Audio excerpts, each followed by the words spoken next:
Hello, my name is Rachel Smith. I am the Director of Programs for El Refugio de Esperanza, or God, our Refuge of Hope, in Peru, South America. I would like to share a little bit about myself and tell you about our ministry here. I'm a PK, or pastor's kid, and came to a personal, saving knowledge of Jesus at a young age. I was at a fall harvest festival at my church and decided that I wanted Christ to forgive me of my sins and help me to live a life for Him. My family moved around a bit in my early years, from Missouri to Idaho, and then to Kansas, where my parents and younger sister live to this day. I attended a Christian high school and became very active in ministry and volunteer work. Some of the volunteer work I have been involved with includes working with kids programs at the local YMCA, becoming a big sister for Big Brothers Big Sisters, helping my dad lead and then leading our church's nursing home ministry, and more recently, becoming a women's ministry mentor, worship team technician, small group leader, young adult leader, and middle school youth group leader at my home church in Washington State. I attended undergraduate at a few different places and ended up by getting my bachelor's at Wichita State University in 2008. Afterward, I worked with adolescents and drug and alcohol rehabilitation, and then with adults with severe and persistent mental illnesses. Also during this time, I started volunteering at the Wichita Family Crisis Center as an advocate for women and children fleeing domestic violence. In 2011, I decided to return to school and work towards my PhD in community psychology, a field that taught me to go into communities, assess the core issues that contribute to things like poverty, violence, and injustice, and develop or improve programs to fit the needs and cultural values of these communities. I received my PhD in 2015 and then started working in Chicago with underserved inner-city youth in violence prevention. Next, I worked for the Sexual Assault Center for Pierce County with victims of sex trafficking near Seattle, Washington. It was while at the Sexual Assault Center that God called me into missions in Peru. I had been looking for a change in work for a while, but nothing I came across felt right. I loved working with trafficking victims, but I was dissatisfied with my current position and my inability to share Christ with my clients as I worked for a non-faith-based organization. God had introduced me to Bob and Becky Bass years before while they were raising money to start church planting in the jungles of Peru. I became very good friends with them and had talked with them about coming down to Peru for a short-term missions trip, but never got around to it. Just as I was asking God what He could possibly have for me, how I had gotten so lost that I didn't know where I should go or what I should do next, my home church in Washington held a missions conference. We had just adopted a new people group in Africa, and our global missions team was telling us about them. I didn't feel drawn to go to Dagestan, but I did feel God calling me to be open to whatever He might have in store for me. I lifted my hands, palms up, and told the Lord, "Here I am, send me." I didn't know exactly what I was committing to, but it was a powerful turning point in my life.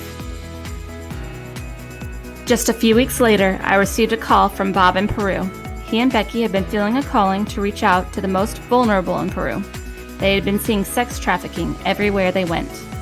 According to the UN Organization for Women, Latin America has the highest rates for violence against women in the world, and just 6 countries in Latin America, Peru included, make up over 80% of cases of gender-based violence. With my 10-plus years of experience with domestic violence and sex trafficking, Bob wanted to ask me how to help these victims. I have been training professionals in the greater Seattle area about how to identify and respond to sex trafficking of adolescents. So I was prepared and gave Bob my highly condensed 30-minute spiel. Thinking this would end with Bob asking me to set up virtual trainings for him and other ministry partners, I was surprised when he instead asked me if I would be willing to come to Peru and help him start an organization to serve women and children who are victims of abuse and sex trafficking.